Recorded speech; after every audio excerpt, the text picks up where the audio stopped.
Magandang araw mga Lods, nagpaiwatig na ang ating kababayan dating WBC Featherweight World Champion Mark Magnifico Magsayo. Nalalaban nga siya sa Trilla in Manila 50th anniversary. Nagpost kasi siya ng larawan ng Trilla in Manila fight kung saan binabanatan ni Muhammad Ali si Joe Frazier habang nagre-referee ang ating kababayan na si Carlos Padilla. Nabanggit na rin ito dati pa ng may-ari ng MP Promotions Manny Pacquiao at MP President Sean Gibbons na tatlong Pinoy para sa World Championship fight ang plano nila na isama dito sa big boxing event sa Pilipinas ngayong October 29, 2025. At dahil World Championship at sa WBC Super Featherweight, number 1 contender itong si Magsayo, ay syempre ang mga kalaban niya ay ang champion sa WBC na si O'Shaquie Foster, edad 31 years old, may alias na Ice Water, taga USA, may tangkad na 5 foot and 8.5 inches, may record na 23 wins, 3 losses at 12 knockout. Si Magsayo naman, edad 30 years old, 5 foot 6.5 inches, may record na 28 wins, 2 losses and 18 knockouts. Huling laban niya, panalo via unanimous decision kontra George Mata, may record na 21 wins, 2 losses, nito lang July 19, 2025. Samantala, former 2 Division World Champion Luis Concepcion, edad 39 years old,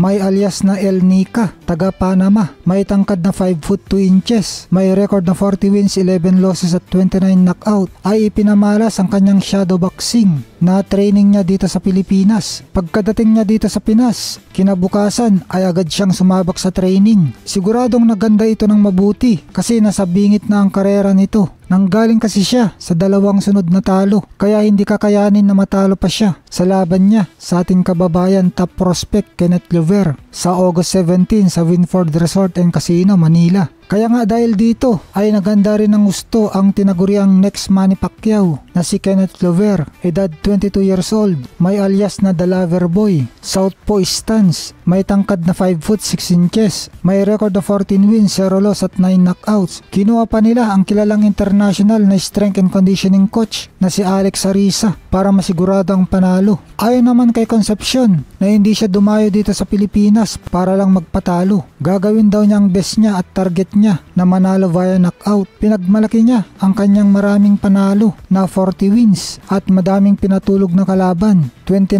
knockout. Di rin naman nagpatinag si Kenneth Lover, hindi na daw siya magpaligoy-ligoy pa, ina-knockout daw niya kaagad si Concepcion. Ang huling 2 laban ni Lover, tinapos lang niya ng tig-1 round. Last December sa Osaka, kinailangan lang ni Lover ng 58 seconds para i-knockout si Tulio de Canarudo. At nitong March sa Tokyo, tinapos niya si Keita Kurihara sa loob lang ng 2 minutes at 38 seconds para makuha ang OPBF strap.